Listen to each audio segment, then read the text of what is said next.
പോലീസിനെ ഭീഷണിപ്പെടുത്തി ബിജെപി വക്താവ് വി രാജേഷ് ബിജെപി പ്രവർത്തകരെ അറസ്റ്റ് ചെയ്താൽ സിപിഐഎം അനുഭാവികളായ പോലീസുകാരെ കൈകാര്യം ചെയ്യുമെന്ന് രാജേഷ്.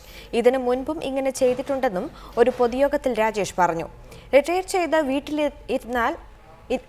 ചെയ്ത് വീട്ടിലിരിക്കാൻ കഴിയാത്ത അവസ്ഥ ഉണ്ടാകുമെന്നും രാജേഷ് പറഞ്ഞു.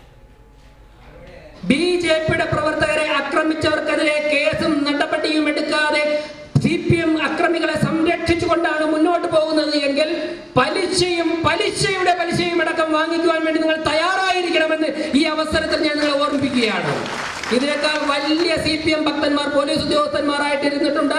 റിട്ടയർ ആയതിനു ശേഷം ഇന്ന് വരെ എഴുന്നേൽക്കാൻ പോലും സമയം കിട്ടാത്ത രീതിയിൽ അവർ കൂട്ടുപലിശയടക്കം വാങ്ങിച്ചുകൊണ്ടിരിക്കുകയാണ് എന്നുള്ള കാര്യം നിങ്ങൾ ഓർക്കണം. ഞാൻ ഒരിക്കലും ഇത് വെല്ലുവിളിക്കുകയൊന്നുമില്ല. പക്ഷേ മറിച്ച് ജനാധിപത്യത്തിന്റെ മാർഗത്തിൽ പ്രവർത്തിക്കുവാനുള്ള അവകാശം എല്ലാവർക്കുമുണ്ട്. അശോകസ്തംഭം തലയിൽ ചൂടുന്ന പോലീസ് ഉദ്യോഗസ്ഥന്മാർ വാങ്ങുന്ന ശമ്പളം KPCC ഓഫീസിൽ നിന്നോ AKG സെന്ററിൽ നിന്നോ അല്ല, മറിച്ച് തിരുവനന്തപുരം ഗവൺമെന്റ് ഓഫ് കേരളയുടെ ഖജനാവിൽ നിന്നാണ് എന്നുള്ള കാര്യം നിങ്ങൾ മറക്കരുത്. നിങ്ങൾ നിങ്ങളുടെ ജോലി ചെയ്താൽ ഞങ്ങൾ ഞങ്ങളുടെ ജോലി ചെയ്യും.